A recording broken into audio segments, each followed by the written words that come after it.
All right. Well, I think we'll have some more people getting on, but guys, welcome to this is the first time I've ever done this. Having a we usually have I've had sales guys come on and train our community for sales, but this is the first time I've ever brought on another guy doing land in a whole new way. This his land has storage facilities attached to it, but I think that's one of the best ways to earn additional passive income. I don't know. We did this a different way. I don't know if people are having a hard time getting in or what. I'm getting a lot of chatter. So I hope this is working right. But we can just roll with it. And several people have asked me for a recording as well, Okay, cool. Alex. So I don't know if you mind. Is it okay if No, I send a recording? no. Record it by all means, man. Get it to as many people as you can. I'm just here to serve and add as much value as possible. So, Good deal. And maybe see if I can let people in. I'm just trying to, I should have had some help with this because we changed it at the last minute and made a registration form, but that shouldn't have changed the link at all. But anyhow, I think I'm seeing a little bit of go ahead, Daniel, we're going to say something? I'm seeing a little bit of a shift right now, and maybe it's the last couple months for land. I don't know if anybody else is seeing in and their land business, but the last couple months have been a little slow for my land business. Now I see this every single summer. It does slow down, but I'm looking for ways to pivot to where I can get off the hamster wheel and not have to do as many land deals and keep some of this land, keep some of these properties, and continue earning passive income as well as tax depreciation. IRS is just destroying me lately. I'm so sick and tired of paying the IRS. And when you buy these properties and you keep them, you can do things like cost segregation. They appreciate. Your tenants pay your mortgage down. What am I missing? Like there's so many other, oh yeah, and passive income, passive consistent income. There might be some work behind it, but Alex, I want to kind of just give you the floor. Guys, Alex is, I've never seen anybody else doing storage units on the level he's doing, and he's personal. He's a real dude. He lives in Miami, Florida, so not too far. We won't hold the Miami part against him. But, it's just seeing real people out here doing real deals. And I'm thanks for jumping on with us today, Alex, to kind of give us some education and tell us how to get started. I'll let you kind of take over. Good. Hey, David, good to see you, man. yeah, So I see yeah. people are still jumping on, so let's go. Brent, man, first off, dude, I so appreciate the opportunity. Like, this is the type of stuff that really fills me up and gives me a lot of joy and fulfillment. It's being able to hop on here and just kind of share. I've had a lot of wins. I've made a lot of mistakes and continue to make mistakes and learn and grow. And honestly, I think that's what life and business is all about. So I want to be an open book. So I'd love to make this interactive. Like, I'm not a huge fan of just like listening to a speaker talk for 20, 30, 60 minutes, right? So like if you guys have questions, I probably won't be able to monitor the chat just because I'll be kind of focused on sharing what I'm about to share with you as far as storage and how it can change your life. But Brent, man, if people want to like raise their digital virtual hand, if you want to unmute yourself and come on here, I can roll any number of ways. So whatever works best for you and your community. But what I'll do is, Brent, do I have the ability to share? Because I have a deck I'd like to kind of kick off and then we can get into the content for today's call. Yeah, you should be able to. I'll watch the chat as well. If anybody has anything, if it's all right, I'll interrupt you. And a Yeah. lot of times we just unmute and talk, and so I love the interaction as well. I'm the same way. Sometimes I just need to take a breath. Yeah, absolutely. So can I get some thumbs up? Can you guys see my screen? You should see storage wins, the land sharks. Yeah. Beautiful. I just wanted to make sure we were good to go and technology was working for us. So awesome, guys. I want to talk to you today about why storage. So I built a single family wholesaling business that I did for 16 years. And while I made a bunch of money, you're about to hear how I just got burned out. I got super tired of just chasing deals, getting taxed at the highest tax bracket, owing a bunch of money to the IRS, Brent. Like, I've been there, man, and it wasn't fun. And so about 40 years ago, I made a shift over into self-storage. So with that being said, today's talk is going to be about specifically how you guys can find, fund, and profit from self-storage within the next 6 to 12 months. And guys, here's the cool thing that I now know that I didn't know 3.5, 4 years ago when I transitioned into storage. I always wanted to do storage, but I felt like it was going to be a distraction. I almost put it in the bucket of, oh, that's a shiny object.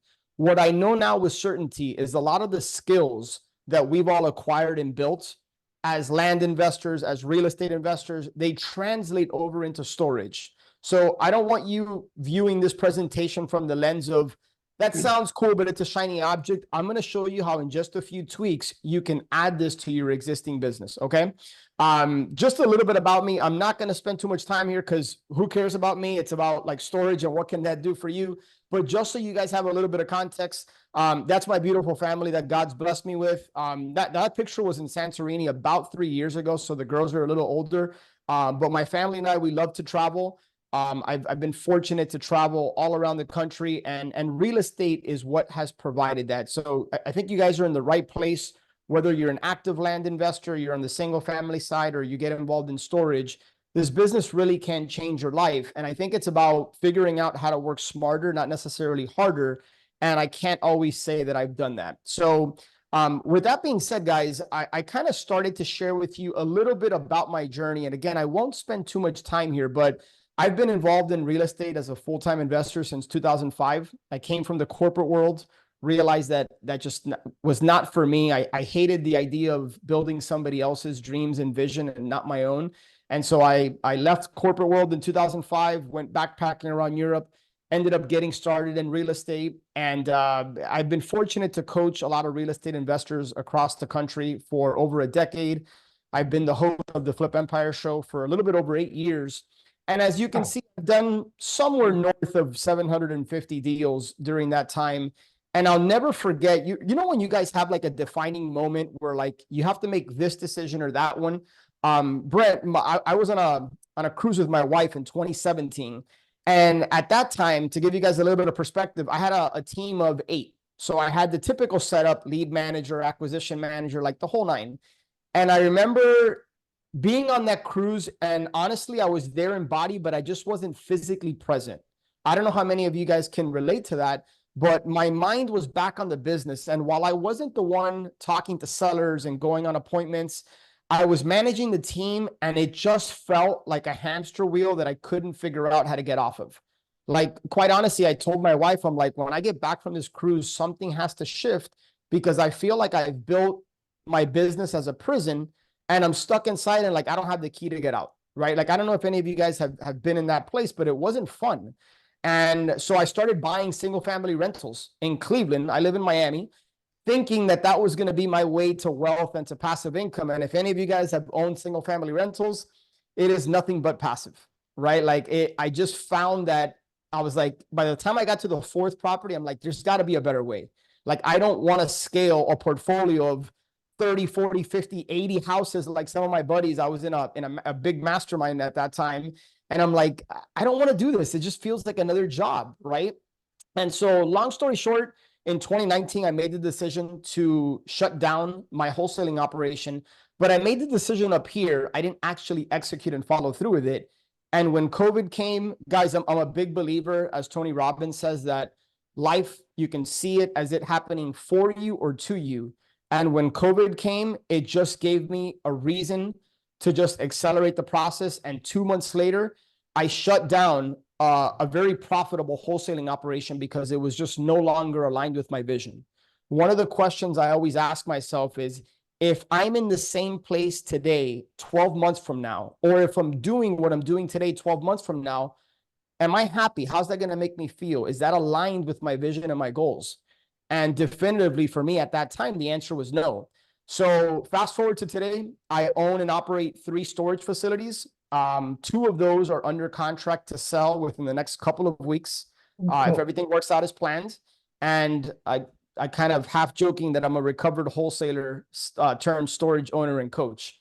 And then I threw that up there. You know, my why has evolved throughout the years, but I truly believe that my faith is that God has given us all gifts and talents.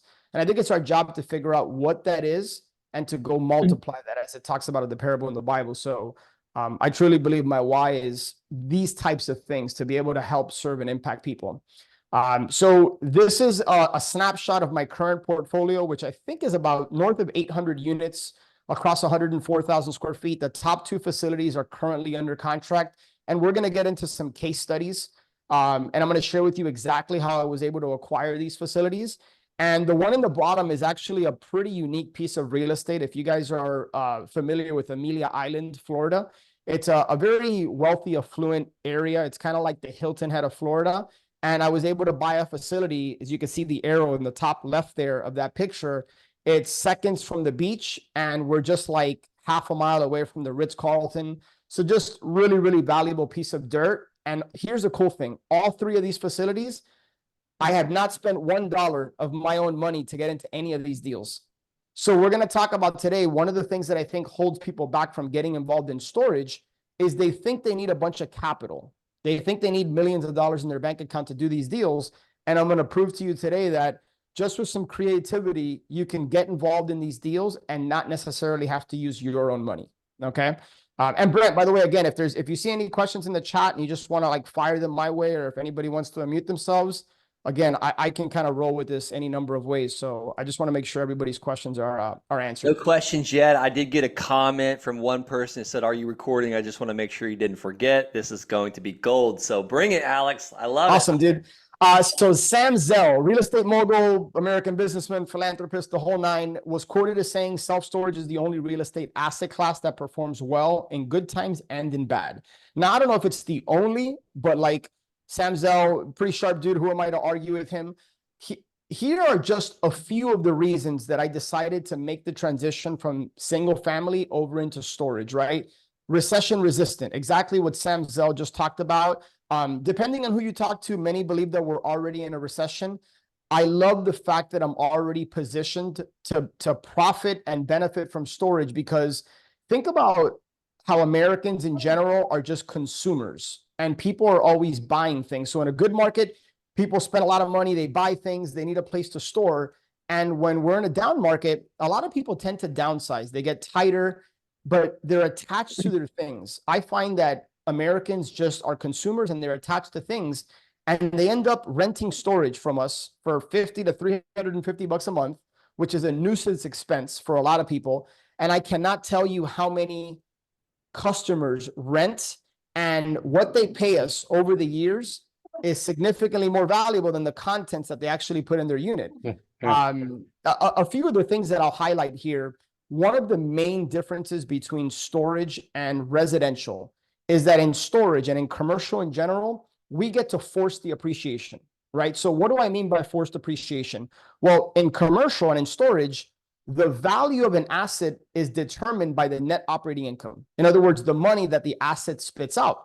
Whereas in residential, obviously it's based on comparable sales. So I have the ability to go in, acquire a storage facility, and by raising the rents, as just one of many examples, I am now increasing the net operating income, which adds a multiple on the value of that facility.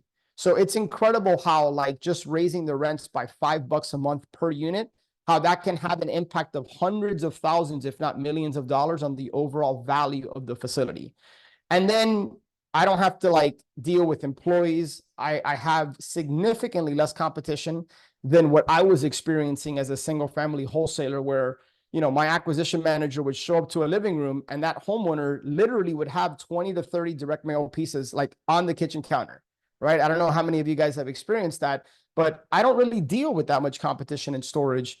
And then obviously, why do we get into real estate? Well, we want cash flow, we want to build wealth, and we want time freedom. I think that's what, at the end of the day, if I polled everybody here, freedom is probably somewhere in the mix for you as to why you're doing what you're doing, right?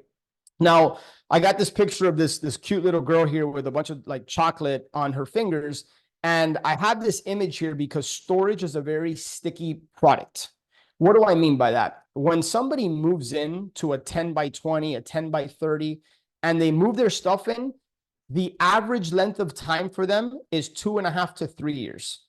2.5 to 3 years. I'm pretty sure this girl has lived in almost every single one of my rental properties, by the way. If I Yeah, could ever dude. find her, no. No, but man, in all seriousness, actually the next image, that chocolate that's on her finger is probably all over the rug, the walls, and our single family rentals. But like joking aside, I love the fact that when people rent storage, they tend to stay for a long time, right? You guys might be able to relate to this image. I've had rental properties that have been destroyed as tenants decide to not pay and then move out. And then what do we have to do? We have to spend a bunch of money, get the property rent ready, and put it back out there, right? So in storage, I'm not dealing with tenants and I'm not dealing with this nastiness right here, right? I'm not going to keep this image on the screen too long because obviously this will make your stomach turn. It's disgusting, but I think it's a really impactful and powerful image that, like, we got no plumbing in storage. Like, it's a simple business. We're literally renting space and I don't have to worry about that 2 a.m. call or having my property manager go deal with this crap, pun So intended. Yeah, there's go some ahead. people on this call that I know from Colorado Springs and have seen my apartment complex that we bought. We have about a 19 unit in St. Vrain, and all 19 of the units look like this, except we didn't have that nice of tile or toilets, because we had to evict everyone out. So that's kind of a, like, everyone talks about multifamily, but that's what I think of when I think of multifamily. A lot of those Yeah. toilets. Yeah. Multifamily is a great asset class. You're not going to hear me downgrade any other asset class. I just like the fact that in storage, our operating expenses are usually 30 to 35, maybe 40% of the gross revenue. Whereas in multifamily, about half of your revenue is going to get allocated towards expenses. So that's another reason I like storage, aside from the fact that I'm not dealing with the toilets and all that stuff. Storage is also cool because I don't have to evict people, right? There's something called lien laws when it comes to storage. So if somebody doesn't pay, we notify them in writing numerous times. We're able to then, within 60 to 70 days, take pictures, put it online on a storage auction site, and then we sell their contents in order to recoup a little bit of money. And then we're able to do a unit clean out and put it back online to rent. So I'm not having to like fight and hassle with evictions that cost a bunch of money and spend 3 to 6 months. Within usually 2 to 2.5 months, we're able to sell their stuff, put it back online, and rent it out. Okay. Now, Bob Copper, who is one of the partners and owners of the third-party management company that operates my 3 storage facilities, was quoted as saying self-storage is one of the most passive forms of real estate investing, allowing for substantial time freedom. Brent, I hate to use the word passive because I feel like a lot of people abuse that word. As an example, they say rental properties is passive when I really disagree with that. Storage, I'm going to go as so far and say it's semi-passive to passive. Once you find a facility and you increase the occupancy, raise the rates. I mean, my 3 storage portfolio, I might spend an hour and a half to 2 hours a week. And that's primarily just looking at the numbers. So if what you want is a better way and ultimately more time freedom, I think storage is a fantastic vehicle to be able to do that. Yeah. Now let's start to Well, transition into Orlando the, asked a yeah. question. I might have dozed off there for a second. He asked, "Do you have many of those?" I'm not really sure exactly what he meant by that. If I have three storage. If he's Oh, referring oh, to, yeah, Eviction. yeah, Eviction. I'm referring to the evictions. Sorry about that. oh, got it. Yep. So I've dealt with evictions in the past. I've sold all my single family rentals, so I'm no longer dealing with evictions. But chances are, if you've owned rental properties for any Oh, period of time, no. I meant sorry, not evictions. I mean when they stop paying for their for the storage. yeah, every month we have a few auctions. It's depending on. So I have 3 different facilities. One, I rarely have auctions. The other one, I have auctions on a pretty regular basis. A lot of that is dependent on the market. And in a little bit, we're actually going to get into like the heart of the content of how you guys can go out and find mom and pop operators and what are the specific criteria that I look for in order to make sure that you're buying storage in the right market. But yes, we do auctions on a monthly basis, and it's a pretty simple, streamlined process. I have a boots on the ground 1099 subcontractor that handles the whole process, and it makes it super simple and easy for us. But I have this slide on here, Brent, because I want everybody on this call to I want to debunk the myth that you need all of these things. Some people think you need money or experience or credit. Some people might be thinking, Brent, like, oh, Alex, you can do it because you got started in real estate in 2005 and you have experience. Guys, I am telling you, anybody can do this. Like, I am not special. I'm not the sharpest tool in the shed. I'm certainly not stupid, but like, I'm telling you, anybody can do this. It just requires some time, energy, effort, and being intentional about it, being focused on it. Anybody could succeed with storage. It's not complicated. It's actually a simple business. People just tend to overcomplicate it. So whether you're a newbie with no money, as long as you have, I would say, roughly about 10 hours a week to spend on this, you can succeed in storage. Okay. Now, with that being said, guys, this is actually my very first storage facility that I purchased September of 2021. And I bought this facility for just under $1.6 million. Now, I certainly did not have $1.6 million. I didn't even have 160 grand in the bank at that time, if I'm being honest with you. I got into this deal with no money out of my pocket. How? Well, I was able to apply for SBA financing, Small Business Administration, right? They fund businesses. And that's one of the cool things about storage, guys, is that this might surprise you, but storage is not a real estate play. Storage is a business. It just has the benefits of real estate that Brent was talking about earlier on: appreciation, depreciation, cash flow. It has all those benefits, but storage is an actual business. And so we got 85% SBA financing. And then I brought on an equity partner to fund the 15% equity injection, right? The capital, the cash that we needed to get into the deal, plus a little bit of money to add an automated gate. So I brought in a partner. I gave him some equity in the deal, and he funded the 15% that we needed to get involved in the deal. Well, today, like literally today, we are under contract. We're waiting for a closing date from the bank. And we currently have this under contract to sell for 2.495, right? So you can kind of do the math. It would have taken me a lot of wholesale deals to achieve that type of profit over the course of just under 3 years, not to mention the cash flow that we've gotten. Now, why does this all matter? Like, how was this possible for me? And more importantly, like, how could this be possible to you? The main reason I was able to get this deal, guys, is because of relationships. And I realize I'm not like breaking ground here. I think we all understand the importance of relationships. Otherwise, you wouldn't be involved in the Land Shark community. You wouldn't be connected with Brent, learning from one of the best. Relationships is where the value is at. The reason I got this deal is because when I decided to get into storage and I committed, I created my buy box and I created a storage deal avatar. Essentially, these are the markets I'm interested in. This is the size of the facility I'm interested in. I'm looking for cash flow, not necessarily equity. Like, I got very specific about what I wanted. And then I literally went out there and I started telling everybody in my network and my ecosystem. I'm talking on social media. I'm talking my contacts on my iPhone, the communities I was in. And a couple of months later, I literally had a buddy of mine that called me and said, dude, I think I found your first storage deal. Check your inbox. God's honest truth. I checked my inbox. The next day I called him. I said, I want it. This is exactly what I'm looking for. And I ended up getting this facility under contract. Now, it took, because it's SBA and I had to jump through a bunch of hoops, it took a little bit of time to get it to the finish line. But the point is that I got it closed without any of my money. And it was because of a relationship. I didn't spend a bunch of money on marketing. I literally just got clear and intentional about what I wanted. I shared it with people. And then God, the universe, whatever word you want to use, opens up doors for you, right? Like when you take massive imperfect action, things start to happen, doors start to open up for you. That's exactly what happened for me. I'm going to go ahead and skip down because I've already talked about some of these things, but yeah, go ahead, Brent. 2 questions. Are you ready to take them now? Or you want to keep rolling? No. Fire away. All right. So Brian was asking, are you able to get an SBA loan for smaller storage units?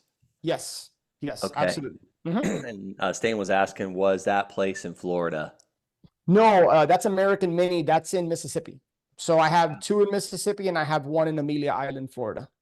And then Robert Rooney was asking, is the real estate typically owned or leased by a storage unit operator? Great question. We own the real estate. We own the dirt. We are not leasing the land and then operating storage. I would not advise or recommend that. It's very common and typical that when you buy a storage facility, you're buying the real estate. You're buying the land, the dirt. Okay. Brent, were all questions answered up until now? That's it. Yeah, that's it. Okay, sweet. If I was giving this talk 20-something years ago on GoToMeeting or something like that at the time, because I don't think Zoom existed, I wouldn't be able to boast about how awesome it is that I can manage and run these facilities living in Miami when they're hundreds of miles away. The reason I can do that is because of automation and technology, right? Like, I don't have an employee sitting in a storage office talking to customers and renting units. So we run what's called an unmanned model. And the way that's possible is because our tenants literally do everything on their mobile phone. Over 75% of our customers, I should say, rent their units on the mobile phone or online. And everything is automated from the gate that they get to the code to the lock that's already waiting for them. The whole process is automated. And I And then I take it have, that's yeah, some of the secret sauce you have is none of this stuff is in place when you buy these units, and then that's your kind of your value bingo. add. Bingo, dude, you're spot on. So there's several value add opportunities. One of them is being able to like raise the rents, right? So imagine if you bought a single family home 20 years ago, but yet you've never raised the rent. That is the equivalent of what a lot of these mom and pop operators do, is that they don't stay in tune with the market rates. And many times there's an opportunity for us to go in there and raise the rates to match the average of the market street rates. The other one, Brent, is what you talked about. They have no website oftentimes. There's no technology. There's no automated gate. We have the opportunity to come in there, pull some little levers that swing big doors, so to speak, and those are our value add opportunities, right? I'm talking to a bunch of land sharks. Another value add opportunity is buying storage that's on multiple acres, and now you have the ability to expand and add more storage units depending on if there's enough enough demand in that particular market. So that's another value add opportunity. Let me move on to a second case study for you. Another way to do deals without money out of your pocket. I know Brent is a huge fan and understands seller financing like most don't. Well, the deal in Amelia Islands, I was able to buy with 90% seller financing, and then we got a private lender to fund the 10% down payment that we needed. That deal, day one, we were averaging just north of $3,500 a month in cash flow, like after the debt service, after the payment to the seller. And today we're somewhere between 43 and 4,500 bucks a month in cash flow. Here's the crazy thing, guys. This facility is at 61% occupancy. When we get to 85% occupancy, that number should be just north of $8,000 a month in pure net cash flow on one storage facility, right? And it should be, again, we bought it for 2.1. We project that the value of that facility, once it gets to about 85% occupancy, will be just north of 3.5 million. How did I get the deal? Like, that's what matters. Like, how'd you do it? A direct mail letter, which I'm going to share with you a little bit later on in this presentation. By the way, I'm happy to give you guys that direct mail letter. It works. I've gotten a lot of sellers, not just storage owners, but single family sellers have complimented me on this letter. There's nothing magical about it per se. It's just very personal, down to earth, and it connects with people. So happy to show you that letter, share it with you as well. And then the other key factor here on this deal is what Brent teaches, what you guys do in your land business, creative financing. Remember when I said earlier, Brent, that like a lot of the skills that we've acquired in residential land, etc., it translates over to storage. That's the really cool thing about this, right? I have this image here because literally dropping the T in the word can't is the only thing holding you back from being able to do this. It's just a shift in your mindset. And if you get nothing else from this talk, but you walk away saying like, dude, that Alex guy is like nothing special. Like if he can do it, I can do it. Like I'm good with that. It's just a shift in your mindset. Well, this is a perfect opportunity for me to bring this question that John Friedman asked. He's like, $1.5 million for a facility seems scary for a newbie. What is the risk on that or an asset like this? If I could answer that first, like, Yeah. man, I'm not seeing hardly any risk from you, Alex. You're getting an SBA loan with a equity partner that's funding the deal on one, and then you're getting seller financing in addition to, I assume, a second SBA loan. Doesn't seem like you have a ton of money in this, and you're improving it. I mean, I don't see the risk. Like I have more money in some land deals than what we're talking here.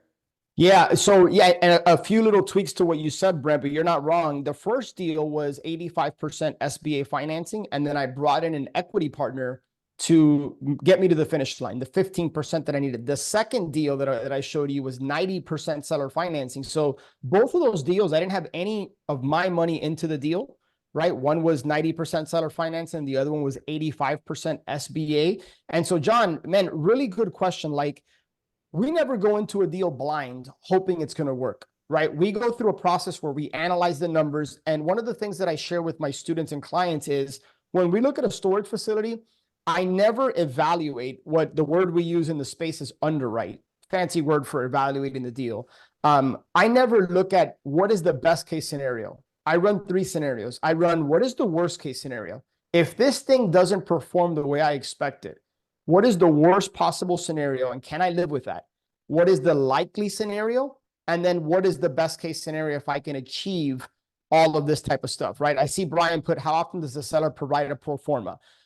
Really good question, Brian. Oftentimes the seller doesn't provide a pro forma. The broker oftentimes provides a pro forma, right? And pro forma, honestly, I don't really, I hate to say it's toilet paper, but I really don't like lean on the pro forma, right? Yeah, Like, I think they can doctor that up if they're somewhat intelligent. You want to see like actual money hitting the bank accounts divided by the units or apartments. But I want to add one more thing to that 3 scenario. Let me add a 4th scenario. yep. What if I don't do this deal? What will life be like 15 years from now or 5 years from now? What will I miss out on?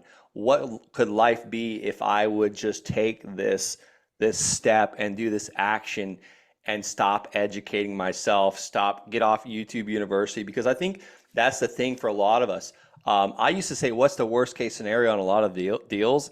And they would scare the heck out of me. But I now ask is like, what if I don't get up, at Great 4 question. 4 a.m. and go to the gym? What if I don't go in the sauna? What if I don't read these 10 pages today?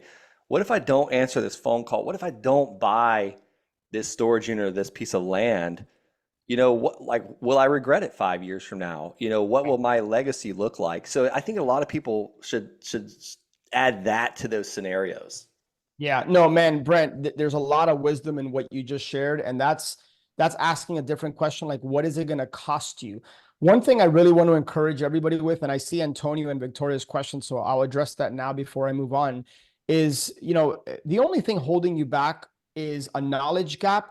And if you're ever waiting for the stars to align, so to speak, for everything to be perfect in life and business, oftentimes it's going to prevent you from actually moving forward and doing something, because every single one of us has the inner critic voice in our head telling you, don't do this, be careful, why you can't do this. And so any business, there's going to be a certain level of risk. Your job as an educated storage investor is to understand the risk, have a plan for it, but don't let that risk, like we want to mitigate the risk. And then we want to account for how are we going to address that. When I got SBA financing, I put together a business plan.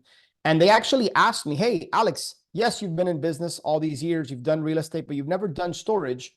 Basically, why should we trust you with our money? Because that's what a bank does. A bank, their job is to lend the money, but they want to lend it to an operator and a borrower who is going to they're mitigating the risk. They want to bank on you and bet on you that you're going to succeed. And the way that I did that was by thinking through the risk and addressing that. I wasn't hiding the risk on the deal. I was putting a spotlight on it and saying, hey, here's the risk in the deal, and here's how we're going to account for that. So it's just being prepared. I think preparation breeds confidence. And so it's just getting educated and then understanding that the knowledge and experience comes from actually doing and getting in the game, not from watching the game from the sidelines. So hopefully that makes sense. Antonio, Victoria, really good question. So let's say I had let's say I had a 500 credit score, right? Obviously, it might be challenging for me to get a bank to loan me money unless I borrowed somebody's balance sheet and credit report. In other words, if I brought a partner into the deal that was very strong on paper, that could offset my credit score. But what I would really be doing is leaning into working direct to seller and leaning on seller financing, because I've done quite a few seller financing deals in my life. You know how many times, Brent, a seller has asked me for my credit? Never. Zero. What's Zero. crazy is I love working with private lenders and just regular people like my plumber, my neighbor, my in-laws. You know how many times they've ran my credit or asked me for personal guarantees? Only one private lender's ever There asked you me go. for a personal guarantee, and none of them have asked for my credit, which is crazy. Yeah. Yeah. Yeah, that's it. That's it. So guys, here's where I want to start to get into like some of the meat now. Like, how can you do this? Right. And by the way, Sten, you can have her join the call, man. It'd be great to have her on as well. But how can you guys go find and locate mom and pop storage facilities? First thing we want to think about is understanding like what markets are we looking for storage in. So I live in Miami. I have never spent 1 minute looking for a storage facility in Miami. Some of you guys might say, like, why not? Like, why not start in your backyard? Well, I avoid big metro cities like Miami, like Los Angeles, like Dallas, Texas. Why? Because the real estate investment trust, the REITs, dominate those big markets. So if you guys have ever seen Public Storage, CubeSmart, Extra Space, Life Storage, those are some of the big REITs that own, operate, and dominate those big metropolitan cities. So what do? I look for secondary markets. What's a secondary market? Typically, the population is, it can be as low as 1,000 people all the way up to 60 or 70,000 people. So I like to operate in those markets, and I like the market to be increasing in population and have an average medium household income of at least $50,000. So that is our starting point for where do we even identify the right market. Some of you guys might live in a secondary market, and if you do, plant your flag in your backyard because it's so much easier. But if you live in a big metropolitan city like myself, then again, I've just shown you how I'm able to manage and operate these facilities hundreds of miles away. They don't have to be in your backyard.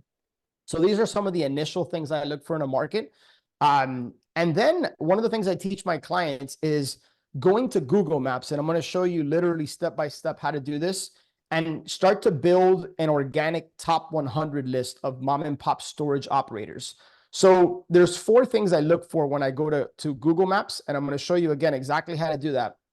I look for storage facilities that do not have a website, right? Now, if I told you guys that more than 70% of our customers rent storage from either our search engine optimization, SEO, or PPC campaigns, pay-per-click campaigns, and then I follow that up by saying, hey, this facility doesn't have a website. Like, what would you say? Like that's crazy, right? How can a storage facility not have a website when it's so important? Most of your customers come from there.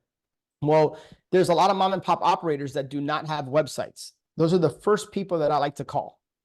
The second is Google reviews, right? Google reviews are very important in storage. Anything under 20 Google reviews, I automatically add to my top 100. Anything with 4.5 stars or less, I add to my top 100. And then when I go to websites, I always look and evaluate and say, hey, is this an old looking website? Brent, last month I was looking at a particular facility in a market where I went to the website, and you remember the Internet Explorer, the E that would rotate from like, wait, I kid you not, I should have taken a screenshot. That was the first thing on the website. It looked like it was built 30 years ago. I hope Is that that person's still alive. well, and that's the crazy thing is that I would say more than 80% of the storage owners that we communicate with are between the ages of 60 and 85, and they're ready to be done. They're ready to retire. Right. So I'm not dealing with a motivated owner, so to speak, that's emotionally attached to the property they've been living in for 30 years. I'm talking to a business owner that's just not business savvy most of the time, and it makes for a significantly easier conversation. So here's exactly what I do, right? Pull up any city, any state in the country. If you go to Google Maps, right, maps.google.com, and then type in any city state. In this particular example, I typed in Westlaco, Texas. I think I'm saying that right. And here are some of the demographics on Westlaco, right? It kind of falls right within our wheelhouse. Well, all I do is I type in the word, now where it says Westlaco, it should say self-storage in there. So once you type in self-storage, you click on that circle that says nearby. And what that's going to do is you see all these red dots on the screen all the way to the right. That's called a Google Map Pack, right? Those are all those red dots is what Google recognizes as storage facilities in any given area. And then on the left-hand side, you can see in the red box and in the arrow, this is where I start to scroll and look for facilities that either don't have a website, have a low number of Google reviews, poor Google reviews, and then I literally start adding them to my top 100 list. Now, I actually have a virtual assistant that does this. And so we pay, I think, just under $6 an hour. And our virtual assistant has built thousands of storage facilities across the country. So I teach exactly how to have a VA do this. And then you can either smile and dial and send a letter or have somebody do it on your behalf. So people always ask me, like, Alex, how do you find storage deals? Well, there's numerous ways to find deals. My 3 favorite are cold calling, which is free, direct mail, which is not very expensive at all. In fact, it's actually pretty cheap because we're not sending 10, 15, 20,000 letters. We're sending targeted 200 to 1,000 letters at a time. And relationships. Like some of the best direct mail that we send is usually in a pink letter or one of those A2 type, looks like it's a condolence letter, or maybe because these people are really old, so they're probably expecting people to send condolence letters or anniversaries or weddings or maybe funeral. If it's a bright, like there you go, bright letter, but handwritten on the outside. Yep. And I heard someone told me the other day they stick a little tiny drink straw in it as well. I wish I can give the person credit, but they think there's something in it, so they'll open it. So 100 of these a month costs hardly anything to do, and you can just handwrite them while you're watching Netflix or something. That's right. And by the way, you see these yellow stickers when they come back undelivered? Gold. That's gold. That's gold. That's 100% gold. I've seen people throw those away, and it pains me because it's like burning dollars. Do not. If you're throwing those away, send them to me or Alex. I'll call. Same thing with Lan, my assistant. We just changed the way our mail's routed. She goes, "Do you want these returns?" I was like, "Oh my God, yes! I already told you we're gonna skip trace them." She's like, "What's skip trace?" Yeah, dude. And storage is no different, guys. So whenever you get that return mail, that's gold. You can skip trace. And here's the cool thing about storage. It's pretty simple to track these owners down with just a little bit of like digging online. Oftentimes you can find exactly who these people are. So that is how you guys can, like, literally within minutes locate mom and pop storage owner operators. It's super, super simple, and it won't cost you a penny. Now, if it's all right with you, I'd love to show you guys the letter that was responsible for $150,000 net profit. You guys can look this up in the public record, September of 23. So exactly almost a year ago, this little facility right here, 22,000 square foot facility in Natchitoches, Louisiana, which is a tiny Louisiana that I didn't even know existed. I got a call from a lady. Now, here's the crazy thing about direct mail.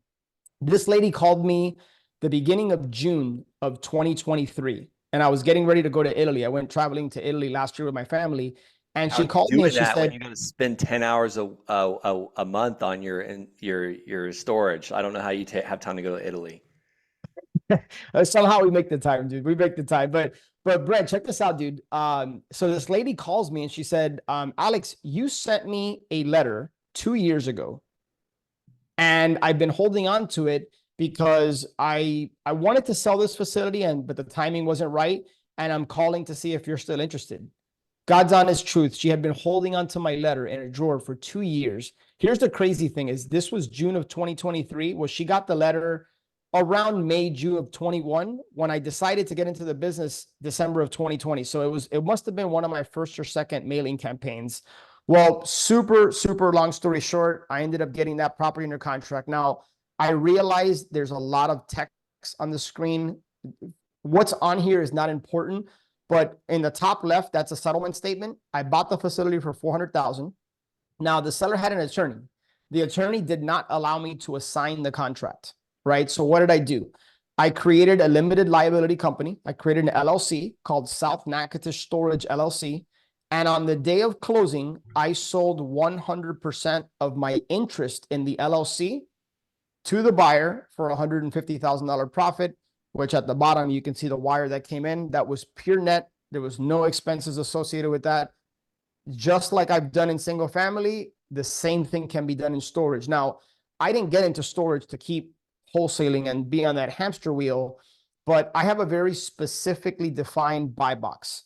And the cool thing about storage is that if it doesn't fit into my strike zone, into that buy box, you can still monetize that opportunity, because just because it wasn't a deal for me, it was a deal for the gentleman that I sold it to, who actually happened to live a couple of hours away. from Natchitoches, right? And so it would have taken me back in the day 7, 8, 9 wholesale deals to generate 150 grand, and we were able to put that together really quickly. Now, this was the letter that has been responsible for quite a few deals throughout the years, including 2 storage facilities, the one in Amelia Island and that wholesale deal that I just shared with you. If you guys send me a text message, you see my phone number on the screen there, and there's a place at the end of this where you guys just text me storage land shark. That way I know that you guys heard me on Brent's show. And I'm happy to send you not just a letter, but I'll send you my storage contract. I'll send you some free resources like zero strings attached, things that helped me when I was getting started in the business that you guys don't have to like try to figure out and go pay a bunch of money for. So zero strings attached. I'm happy to give you guys access to that.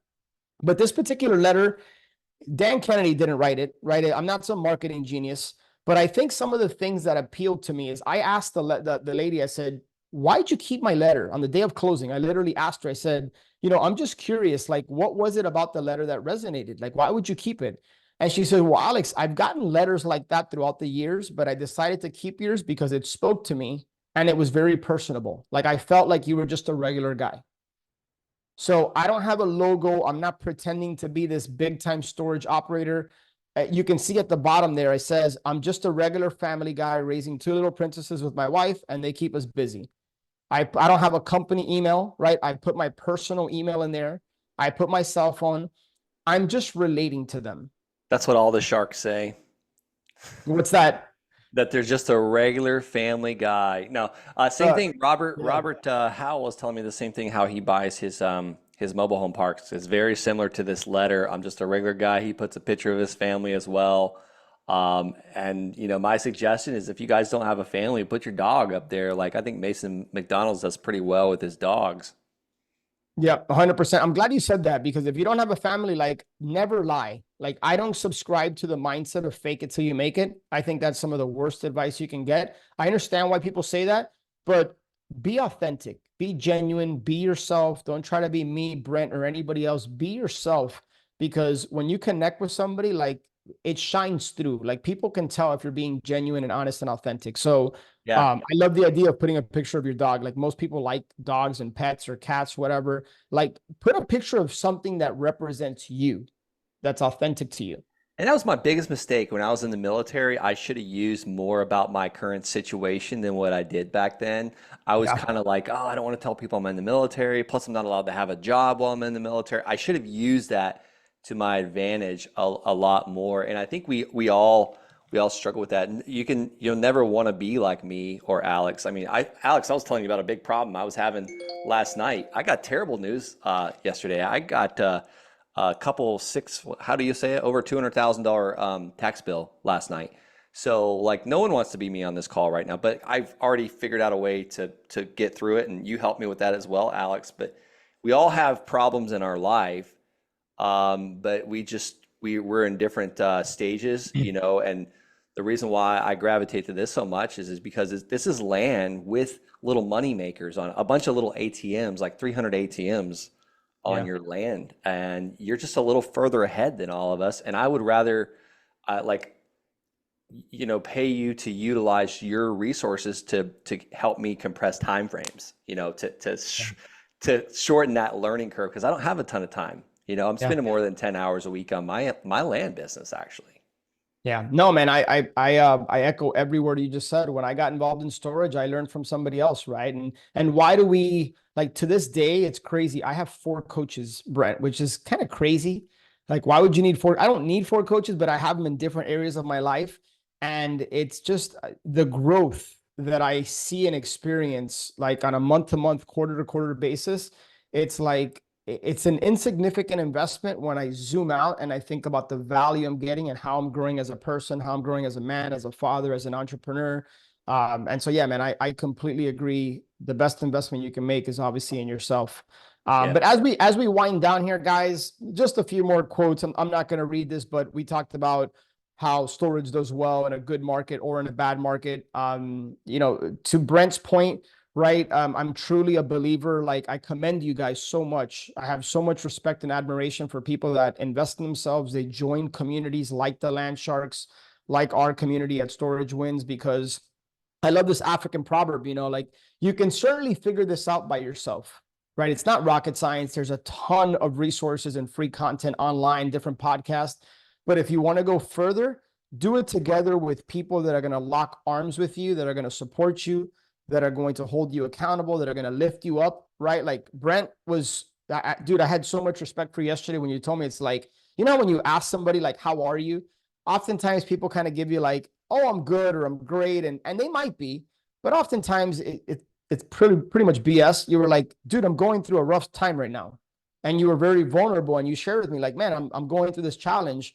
We all go through challenges. Like I'm going through a challenge myself right now, but one of the things I've learned is that these are the moments that are going to sharpen me and I'm going to be better on the other end of it. Now, it might be painful, it might suck, but like I'm not immune to challenges or to getting in my head sometimes and overthinking things. Like we've all been there. So I certainly don't want to come across like I got everything figured out just because I've been able to buy some storage facilities. I'm literally just like you. I'm just not letting fear and uncertainty hold me back. I think that's hopefully something that resonates with you guys. Anyways, I don't have any fancy pitch for you or anything like that. We have a community where we literally teach people step by step, hold their hand through the entire process from A to Z, to how to pick the market, how to generate leads, how to evaluate deals, like literally all the way through closing, managing, operating, and ultimately generating cash flow from this asset class. So head over to storagewins.com. Make sure that you put, hey, I heard you on Brent's Landshark community. And then if you guys want some of those resources that I talked about, just shoot me a text. There's my phone number, 305-318-6213. Just text storage Landshark. That way I know. And I'll have my assistant send you over a Dropbox with a bunch of goodies and things that I think you guys will find valuable. So, dude, that's all I got for you, man. I'd love to open it up to Q&A if there's any questions. Yeah, I love it. I see David just raised his hand. Brian had asked, is it better to acquire yourself? I'm sorry. Is it better to acquire your own self-storage or getting involved in a syndication? The answer is it depends, Brian. I think it's a really good question. I would never box myself into answering that one way because there's a lot of variables and factors. I'm not a huge fan of syndication. Not that I have anything against it per se, but the less people I have to get involved in a deal, for me, the better. The more people, it can tend to become a little bit more complicated. It's certainly a very viable way to get deals, is to raise a bunch of money from a bunch of different people. I'm not an attorney, so I'm not giving any legal advice. Like consult with the pros, like the CYA type of language, right? But the way that I like to do it is work with, so that third deal that I didn't even talk about, I raised the money from private lenders. And then obviously I talked about the seller financing with a private lender and the SBA financing with an equity partner. So one thing, Brent, that I hope people understand and walk away with is that literally all of the private money or potential partners that you can need in a deal, I could literally pick whether it's Orlando or whether it's David or whether it's Brian, Ross, Ben, Dexter, anybody on this call. Go to your mobile phone, go to your contacts. All of the private money and resources you need are at your fingertips. Most people I find they're just not tapping into it. Yeah, look at the last 40 or 50 people you've texted or called on the phone. And I promise you, if you called until you raised that money, you would do it way faster than you ever realized. There's a great book called Go for No. But here's the thing. Most won't do it. Most 99 out of 100 people won't do it. And it's because of fear of rejection, fear of failure. I was scared to death to ask my in-laws for $40,000. Boy, they're so happy now. Like they've been earning 9% on this 40 grand for like 4 years now. And that account has been built up. They just went to Ireland on that money. Amazing.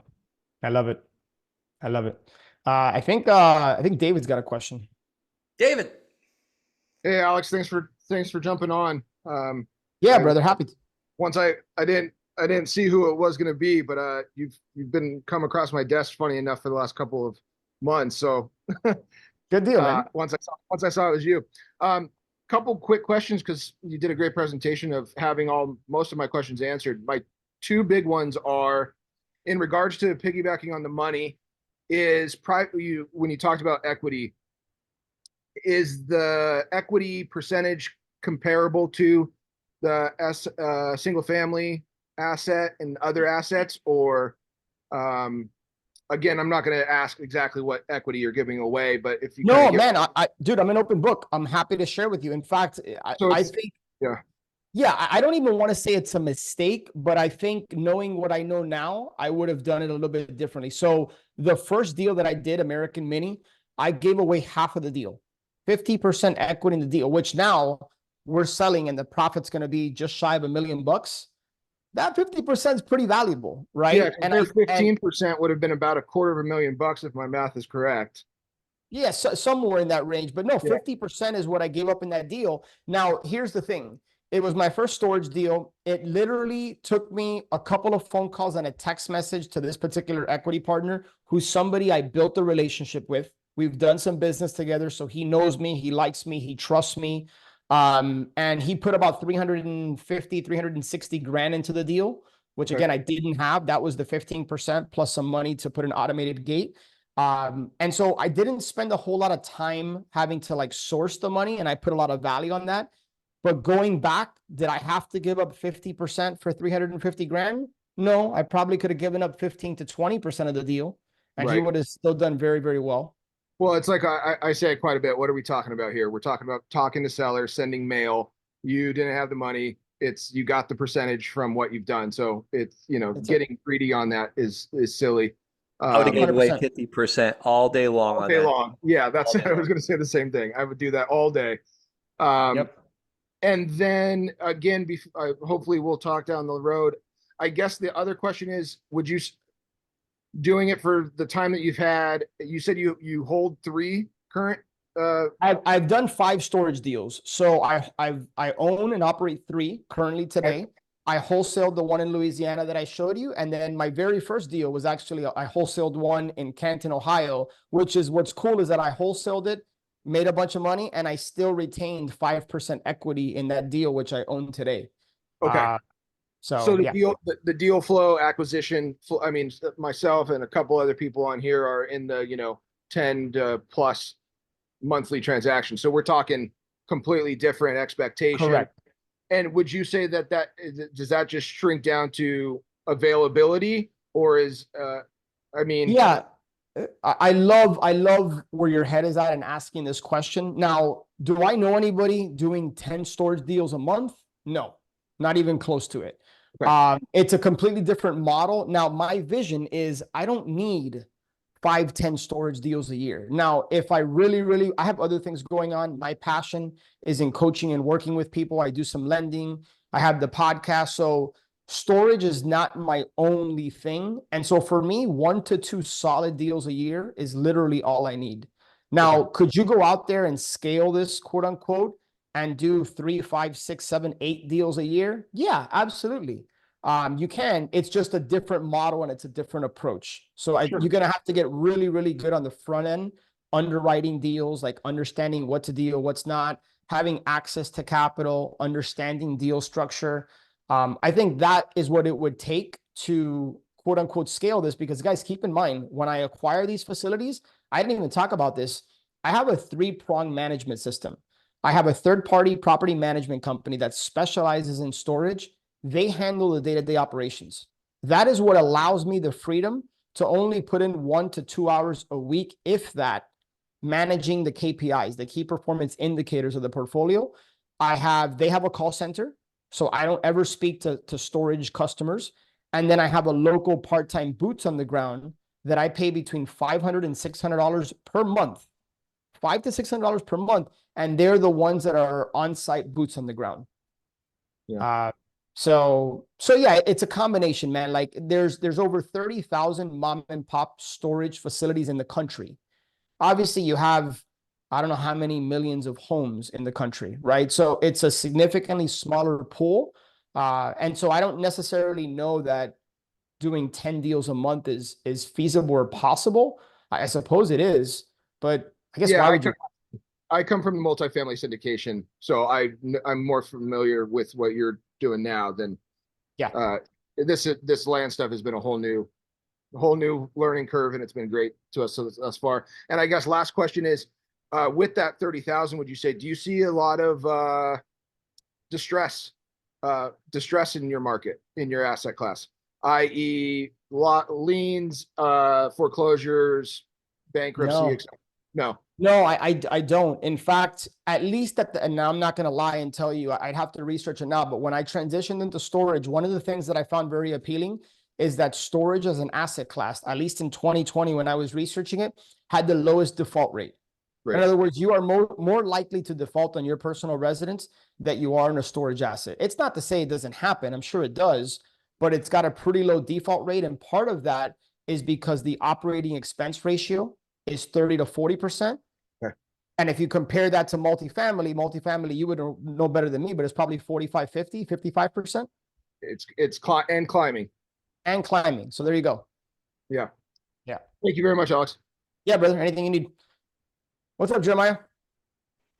Hey, how's it going? Hey, so you kind of just answered it, but my question was more on the third party operating that you kind of just mentioned. And you said you had to like install electric gates and apps. Is that just the same app that you use for every single one you buy, or is that just specific to kind of what market you're in? And my question was more directed towards that like third party operating.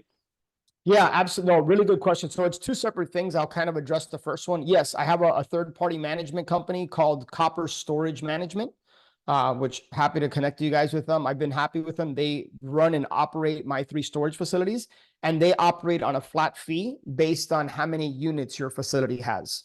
And that's baked into the 30 to 40% operating expense ratio. And then, yeah, for every single facility, we typically get the same gate operator. So that's not a market specific thing. Now, you don't have to have an automated gate at your storage facility. The reason I'm an advocate for it and I like it is because when a customer doesn't pay, automatically their 4-digit gate code stops working. So they can no longer access the facility. Even if they were to trail a car and get into our facility, there's an overlock. So an overlock is, I don't know if you've seen those hasps, like you have the customer lock, and then there's another hole for the lock. That prevents them from being able to access their stuff. Now, the cool thing is when their gate code stops working and or when they get to their unit and see that they can't open it because it's got an overlock, like they have a text message letting them know that they're late with a link where they can automatically pay and it reactivates. And then they have the code on the overlock to be able to open it. And then we have a drop box where they put that lock in, or they get assessed the $25 fee. So you can see how it's all automated. Yeah, okay. And I would imagine there some of the overhead to get all that installed with some of these smaller markets where you find some of these deals, they all kind of need it, right? I mean, that overhead has got to be factored in somewhere. When you say overhead, are you referring to like installing an automated gate and all that? Yeah, correct. I guess just adding that value. Correct. Yeah. So I wouldn't consider it overhead. I would consider it like it's money that you need to know that you're going to need to plan for when you get into the deal. Like I think we spent $17,000 at American Mini to put a brand new fence and automated gate. And we baked that into it when my equity partner came in. He needed 350. I think he funded 365. That extra 15 was to put in the gate. So, but that's no longer overhead. Like that's not a monthly expense anymore. That's a one-time what's called a capital expenditure, CapEx. And you need less fencing if you build it all around your property. And then the fencing is the actual storage units. You just need a gate for people to get into it, right? Is that how you? Depending on how the storage facility is built and laid out and structured, 100%. The back walls of the storage buildings can act as your gate. Or as your fence, I should say, not gate, as your fence. Cool. Thank you. Stan, yeah, brother. I don't know how much longer you have here, Alex. I'm good, man. I'm good. How many pieces of mail per month do you think these small operators are getting? Significantly. I don't have an exact number for you, and I don't want to BS you and just throw out a number, but it's very rare that I hear, oh, like, why'd you call me? I've gotten 1 million mail pieces. In fact, I don't think I've ever heard that. Now, do they get mail? Sure. Like I'm not the only guy in America like sending mail to a storage owner operator, so I'm not naive enough to think that. But I would venture to guess in a year they probably get less than 10 pieces. But here's the thing, if you're only mailing your top 100 once a month, that's going to cost you $100 a month to mail them 12 times a year. Or Well, even and every 3 you're right, but just to elaborate, Brent, like we don't stop at 100. Like that's just our initial goal, right? Like that's our first win. Is like let's just get to our 100. Mhm. RVA has built thousands of storage, like on our spreadsheet, thousands of storage facilities. So, but to your point, they're very hyper targeted, right? Like we sort by the facilities that don't have a website, and one particular week or month, I might just target those. I might just send letter to a specific region or area that I'm targeting. Or you can just, if you have the funds, you can send out a couple thousand and it might cost you $300 or $400, if that. It costs nothing to send an email to their AOL inbox either. That's right. Actually, I'll tell you what, let me do this, man. Would you guys want me to do this in real time? Like, would that be beneficial to actually see how easy this is? Heck yeah. Check this out. Check this out. Somebody give me hold on, I'm about to share my screen again. Somebody give me a city state. Ideally, like a smaller city, like not some Cedar City, Utah. Cedar City, Utah. Okay, perfect. I don't know the first thing about Cedar City, Utah, but let's do this in real time. Can you guys see my screen? Yeah. All right, check this out. I'm gonna go to maps.google.com and I'm gonna put in Cedar City, Utah. Here it is. All right, Cedar, Utah. Now check this out. This nearby button, I'm going to, well, right here, I'm going to type in self-storage and I'm going to click nearby. Okay. Now what this is going to do is this is going to pull up. Oh, let me do it again. Self-storage. This is going to pull up. You see all these little red dots? This is what's called the Google Map Pack, right? This is going to bring up all the storage facilities that Google picks up, by the way. Now, it is highly possible that, let's say right in here, right by Cedar City, Utah Temple, there might be a storage facility that is like not being picked up by Google. Whenever you know that and have knowledge, that is the equivalent of a vacant house that is not on other people's radar, right? So one of the things I like to teach my clients is Google flying for dollars. So I'll literally like go into a market and I'll just scan and I'll look for the rectangular buildings. Now I have a virtual assistant that does this, but if you just scan a market flying for dollars and you look for those rectangular buildings, sometimes you can spot Google facilities that Google's not picking up. So that's like another kind of ninja tip that you guys can use to find storage. But take a look at this. I'm going to scroll down. Now I've never seen this market. I've never researched this market, but let me see if I can find maybe one or two examples. So you see this right here, industrial plaza storage units. No website. How do I know? Well, there's no website right here on Google. There's no circle. And they only have 2 reviews. So I'm going to click on this particular one. And as you can see in the picture, I see storage right here. I would literally cold call this facility. Now, here's the crazy thing about this particular facility. They don't even have a phone number on Google. Like, this is 100% mom, pop, run, and operated storage. So what would I do? I'm going to drop into Google Street View, and I'm going to call the phone number on the sign. Bingo, right there. So even though Google's not picking it up, this is how simple it is. And here's the approach that I take when I call. Whenever I cold call, and Brent, you might have a little bit of a different way that you teach this, but what I have found to be effective is what's people's job when they receive a cold call? Like, we're trying to get off the phone as quickly as possible. Gatekeeper. What was that? They're gatekeepers. They're gatekeepers, right? What I like to do is quickly identify like who I am and why I'm calling. And one of the things I might say, hey, Brent, man, I realize this is a super random call. My name's Alex. I'm calling because my wife and I are looking to purchase a storage facility. And I just happened to come across your storage, Industrial Plaza Storage. Looks like a really nice, clean looking facility. Now, one of the approaches I like when I first got started, I didn't own storage, is I would humble myself and I would just say, Brent, man, I'm looking to learn from like an experienced storage owner, somebody who like yourself, that's got a lot of knowledge and experience. can I just ask you a question or two about the business? I'm really hoping to get started, right? Sure, And yeah. what I have found is that if you humble yourself, 9 out of 10 people want to help and are going to answer some questions. I ask them some questions about the business. I shut up and listen. They're going to give you a lot of information. And at some point in the conversation, I'm not going to ask him about industrial plaza storage. I'm going to say, Brent, I'm going to stroke and nurture him, right? Like Uncle Claude talks about. I'm going to thank him for his time. And I'm going to say, Brent, by any chance, you're probably very well connected. I'm sure you know all these storage owners in the area. Do you know anybody that might consider selling their facility? Here's what happens, right? Sometimes they say no, and that's cool. You built a relationship with somebody. I always ask, hey, is it cool if I follow back up with you in 3 or 6 months? Or if there's anything I could ever do for you, please let me know, right? So I plant a seed for the future. I always like to set up meat from a meat, right? But I would probably say 20 to 30% of the time, they're either going to give you a lead, which costs you nothing, and they'll say, actually, go talk to Johnny. He's over on Highway 67. I think he's thinking of selling. Or they're going to say, well, actually, my wife and I have talked about it, but I don't know that we're ready. And boom, now you've just entered into another conversation. Like that is how simple this can be. And don't overcomplicate it. There's not some magic script, right? Like, yeah, there's some basic questions I like to ask, but really I'm just being myself. I'm trying to connect with the person. But that was just one example. Like That place was screaming value add. I mean, those 55-gallon drums have like toxic waste in it, you know. dude, I've seen some ugly facilities, but look, this is what I was hoping for. You see this website? Take a look at this at hotmail.com.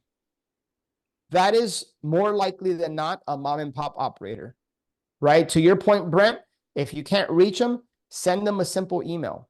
I used in Gmail, I used a feature called canned response, which basically means I literally click a button and it pre-populates an email that I've already written up. And then you can have a VA literally just fire off a bunch of emails on your behalf. Yeah. So yeah, I think David's got some for us. Yeah, one just as a thing, and I'm sure you know this and stuff. My brother and I, we are business partners in pizza franchises throughout Colorado. He runs that part. He's having tremendous success. What I keep on hearing from what you've been saying today is the mom and pop and the fact of how it's classified as a business. And if you look at the trends of baby boomers set to retire over the course of the next couple of times, if these are the type of owners, this is fantastic. If you watch bizsale.com, I have never seen so many mom and pop businesses, whether it's laundromats or car washes and different things, come up for sale in such frequency in the last 10 years. So this looks, if I'm hearing, it's real estate for us, but at the end of the day, you're buying a business, and they are. And if you look at bizsale.com, which is the co-star for businesses, 9 out of 10 of there's a section that says reason for selling, and it literally says retirement. It used to be, I've been doing that for a long time. It used to be going into a new venture, whatever it may be. It's all retirement. Yep. No, David, you're spot on. I don't view storage as a real estate play. Yes, you own the real estate. Yes, you still have to follow the fundamentals and principles of real estate. It's a business. It just happens to have the benefits of real estate, which is and by the way, it's a business that you can run without any employees and not a crap ton of overhead, right? Just the operating expenses to run and manage the facility. So, yeah. Again, those 3 facilities, I don't have any employees.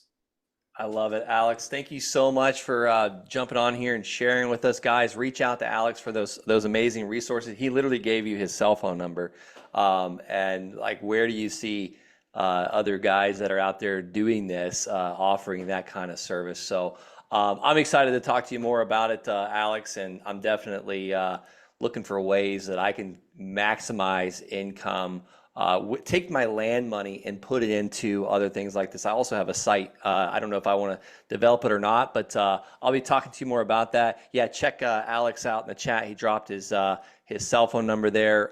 Reach out to him for the free resources that he offered. Thank you guys so much for showing up, and this was a good time. I can't believe the hour and 16 minute went by that quick, so I want to respect your time and in the call.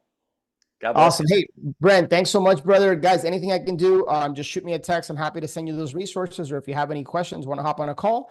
And again, man, appreciate the opportunity, and it was great just kind of sharing and pouring into you guys. Thanks, man. Have a great day. Catch you later. Thanks, Take care. guys.